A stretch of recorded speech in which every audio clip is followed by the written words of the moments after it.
les champs flégréens sont en ébullition. Ces dernières semaines, le sol sous Naples a commencé à trembler sous l'effet de centaines de tremblements de terre. Mais il ne s'agit pas seulement d'une activité sismique.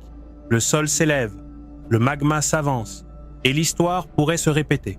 Sommes-nous au bord d'une nouvelle éruption?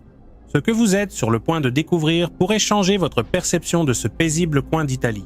Champ flégréen, le géant endormi qui ne cesse de grincer. Niché au cœur de la beauté côtière du sud de l'Italie, les champs flégréens ne sont pas un volcan ordinaire. Ils ne possèdent ni cône imposant, ni sommet solitaire. C'est un supervolcan, une caldeira colossale de 13 km de diamètre qui s'étend telle une cicatrice latente sous terre. À première vue, il semble inoffensif. Champs verdoyants, zone résidentielle, la ville de Naples à portée de souffle. Mais sous cette tranquillité apparente, quelque chose bouge. Entre le 17 et le 23 février 2025, plus de 600 séismes ont secoué la région. Le plus puissant a atteint une magnitude de 3,2, un chiffre qui, sans être dévastateur, est suffisamment intense pour être clairement ressenti à la surface. Il ne s'agit pas d'un événement isolé, mais d'une tendance. Les essaims sismiques dans la région se multiplient au fil du temps, et chaque secousse est un signe que le supervolcan est en train de changer. Mais le plus alarmant n'est pas seulement le nombre de secousses, mais ce qui les accompagne, le sol s'élève. Littéralement. Selon les données les plus récentes, le sol s'élève d'environ 3 cm par mois, notamment dans la région de Puzzol. Ce phénomène, appelé bradisisme, s'est déjà produit, mais l'accélération actuelle est inquiétante. Ce soulèvement est dû à l'accumulation de magma et de gaz sous terre qui exercent une pression sur les roches, créant des fractures et libérant de l'énergie sous forme de tremblements de terre. Ce phénomène n'est pas nouveau dans l'histoire des champs flégréens. En 1984, un épisode similaire avait contraint des milliers de personnes à évacuer. Et avant cela, entre 1969 et 1972, le sol s'était élevé de plus de 1,70 m. Ces événements n'ont pas abouti à une éruption, mais cela ne signifie pas qu'ils ne le peuvent pas aujourd'hui. Chaque cycle est différent. Chaque crise est unique. Ce qui rend les champs flégréens particulièrement dangereux, c'est leur structure complexe. Il ne s'agit pas d'un volcan avec un seul cratère, mais plutôt d'un système de fissures, de dômes et de cheminées hydrothermales qui agissent comme des soupapes imprévisibles. Le magma ne monte pas toujours en ligne droite ni uniformément. Parfois, il s'accumule. D'autres fois, il se disperse. Mais chaque mouvement souterrain reconfigure la pression interne et peut déclencher une éruption inattendue. De plus, les champs flégréens se situent dans une région où la plaque africaine entre en collision avec la plaque eurasienne, ajoutant une contrainte tectonique supplémentaire à une caldeira déjà instable. Le magma n'est pas le seul acteur ici. L'interaction de ces plaques crée un cocktail sismique où séismes tectoniques et volcaniques coexistent et s'intensifient mutuellement. Et bien que les scientifiques surveillent le volcan 24 heures sur 24 et 7 jours sur 7, grâce à des capteurs sismiques, un GPS et des analyses de gaz, personne ne peut dire avec certitude si ce que nous observons est le prélude à une éruption, ou simplement une nouvelle phase de trouble qui finira par se dissiper, comme par le passé. Mais la situation actuelle est inquiétante, car chaque jour, la fréquence sismique augmente, la pression monte, et le point de rupture pourrait être plus proche qu'on ne le pense. La pression monte, signe caché d'un réveil volcanique. Ces derniers mois, les chercheurs ont intensifié leurs études aux champs flégréens, se concentrant sur les changements sismiques et les déformations du sol qui suggèrent un comportement anormal du système volcanique. L'un des éléments les plus révélateurs a été la libération accrue de gaz volcaniques, notamment de dioxyde de soufre et de dioxyde de carbone, s'échappant des fumerolles actives disséminées dans la caldeira. Ces gaz sont non seulement des indicateurs d'activité magmatique souterraine, mais aussi des signes avant-coureurs potentiels d'une intrusion magmatique en cours. Les autorités italiennes, en collaboration avec l'Institut national de géophysique et de volcanologie, INGV, ont installé des capteurs de haute précision dans toute la zone à risque. Les niveaux de dioxyde de carbone dans le sol, les émissions de gaz provenant des zones hydrothermales et les variations millimétriques de la topographie du terrain sont surveillés en temps réel. Cette surveillance constante a permis d'identifier un déplacement du magma vers des zones plus superficielles, augmentant le risque d'éruption. bien que cela ne puisse pas encore être confirmé avec certitude. La population humaine constitue un élément inquiétant de l'équation. Les champs flégréens ne sont pas un volcan isolé au milieu de nulle part. Plus d'un demi-million de personnes vivent directement au-dessus de sa caldeira et plus de 3 millions vivent dans l'agglomération napolitaine. Les villes, les quartiers et les routes sont construits sur un terrain qui respire essentiellement par le bas. L'histoire a montré que les supervolcans n'ont pas besoin d'une éruption majeure pour provoquer une catastrophe. Même une explosion de type phréatique, sans émission de lave, mais avec un important dégagement de vapeur et de gaz, peut être fatale si elle se produit à proximité de zones habitées. La configuration sismique actuelle suggère une augmentation de la pression interne. Ce qui était autrefois une secousse occasionnelle est devenu des essaims qui se répètent tous les 2 ou 3 jours. Certains tremblements de terre récents ont été ressentis non seulement à Pouzzoles, mais aussi dans les zones périphériques de Naples, suscitant l'inquiétude des citoyens. La lassitude sociale se fait également sentir. Chaque nouvelle secousse rappelle que quelque chose bouge sous leurs pieds, et beaucoup se demandent si les autorités font suffisamment pour les protéger. Une éruption modérée aux champs flégréens pourrait projeter d'importantes quantités de cendres dans le ciel, fermer des aéroports comme celui de Capodichino et recouvrir une grande partie du sud de l'Italie de poussière toxique. Les experts craignent qu'en cas d'éruption, les voies d'évacuation ne soient pas suffisantes et qu'un manque de pratique et de coordination ne provoque un chaos difficile à contenir. Les simulations indiquent que même une éruption de moyenne intensité pourrait avoir des conséquences économiques et sanitaires considérables. Et si le scénario se transforme en une éruption majeure, l'impact pourrait même se faire sentir sur le climat mondial. Pour toutes ces raisons, les champs flégréens sont aujourd'hui l'un des sites les plus surveillés de la planète. La science a énormément progressé depuis 1538, mais des limites subsistent. Il n'existe pas de méthode fiable à 100% pour prédire une éruption. Tout repose sur des schémas, des probabilités et une surveillance active. Ce qui est clair, c'est que la situation actuelle n'est pas normale. Quelque chose bouge, quelque chose qui sommeille depuis des siècles. Et chaque nouvelle donnée indique un système volcanique de plus en plus actif. Si tout ce qui se passe sous nos pieds vous surprend, abonnez-vous à la chaîne dès maintenant et continuez à regarder, car ce qui s'en vient est encore plus inquiétant. Champs flégréens, 3 scénarios d'éruption qui pourraient tout changer. Alors que les secousses se poursuivent et que le sol continue de s'élever, les scientifiques se sont confrontés à une tâche cruciale: anticiper l'imprévisible. Comment les champs flégréens pourraient-ils se réveiller?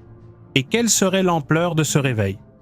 Pour répondre à ces questions, les volcanologues ont proposé 3 scénarios d'éruption possibles, du plus gérable au plus catastrophique. Chacun représente une facette différente de ce supervolcan. Scénario 1, une éruption phréatique soudaine et destructrice. Il s'agit du scénario le plus probable à court terme.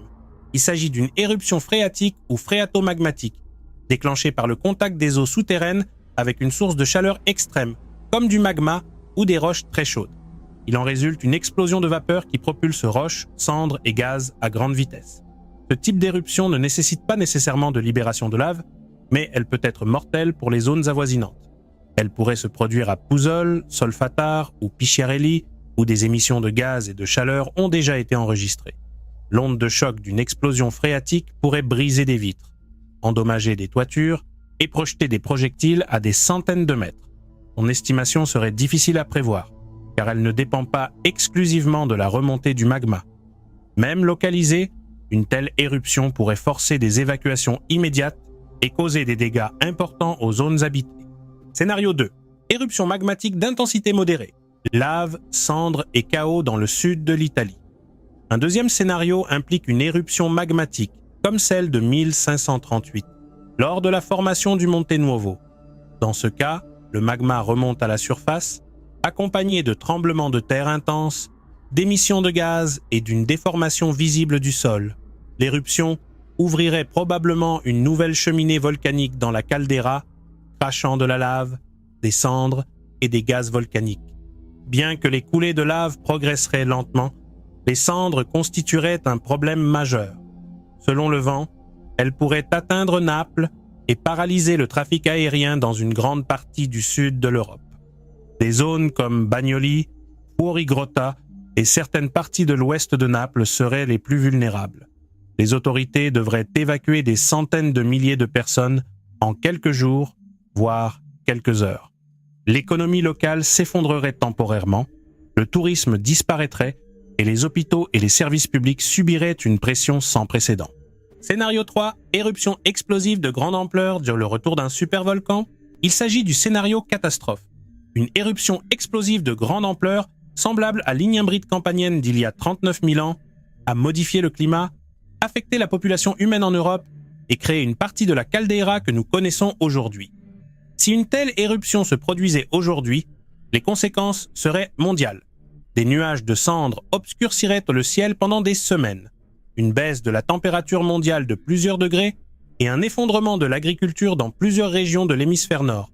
Des villes comme Naples, Rome et même des capitales européennes plus éloignées en subiraient les conséquences. Des millions de personnes devraient être évacuées. Et la logistique nécessaire à un tel déplacement de population n'est tout simplement pas préparée. Ce scénario est extrêmement improbable à court terme, mais pas impossible. L'histoire géologique des champs flégréens le démontre. Ces 3 scénarios ne sont pas de simples spéculations. Ils sont le fruit de décennies d'études et de modélisation menées par les meilleures équipes scientifiques européennes. Il reste à voir quand ces événements se produiront. Mais les signes actuels indiquent que le volcan se prépare à quelque chose. Un désastre inévitable? Que réservent les champs flégréens? Les champs flégréens ne sont pas seulement un volcan endormi. C'est un système complexe, vivant et changeant. Son histoire géologique nous raconte de longues périodes de calme entrecoupées d'épisodes d'une grande violence. Et maintenant, tout semble indiquer que nous entrons dans une nouvelle phase d'instabilité. Mais comment répondre à une menace qui ne hurle pas, mais murmure? C'est la question à laquelle les scientifiques et les autorités italiennes sont confrontés aujourd'hui avec une urgence croissante. L'une des clés pour anticiper le comportement du volcan réside dans la surveillance par satellite et souterraine. Les systèmes modernes permettent de détecter les plus infimes mouvements de la croûte terrestre. Grâce à l'interférométrie radar et au réseau GPS de haute précision, les géologues observent la lente expansion de la caldeira, comme si quelque chose en dessous la poussait vers la surface. Ce phénomène, combiné à l'augmentation des gaz volcaniques, notamment du dioxyde de carbone et du soufre, et à la variation de la température des sources chaudes, forme une symphonie géologique que peu osent ignorer. Cependant, au-delà de la science, il existe un facteur humain encore plus complexe, la préparation de la population. Les Campi Flegrei sont situés dans l'une des régions les plus densément peuplées d'Europe. Des villes comme Naples, Pouzzoles et Bacoli sont non seulement construites sur d'anciens cratères, mais font également partie intégrante du système volcanique.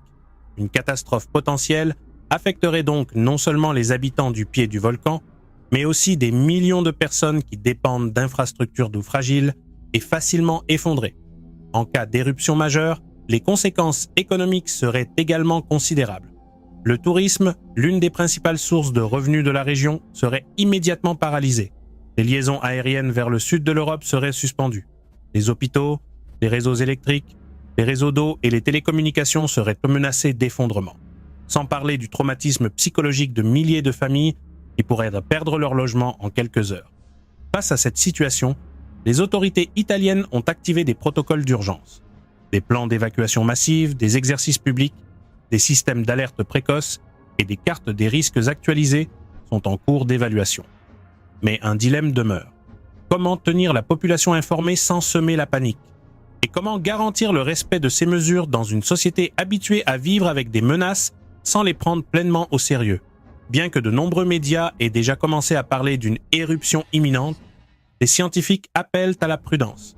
Ils assurent que, malgré des signes d'activité évidents, le seuil critique indiquant un événement éruptif n'a pas encore été franchi.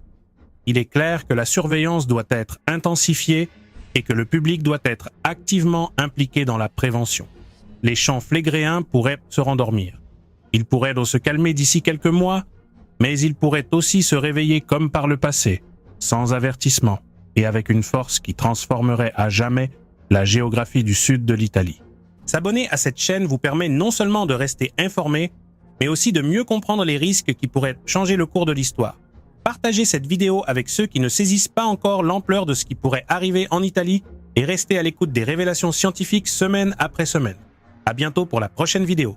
D'ici là, restez vigilants, restez informés.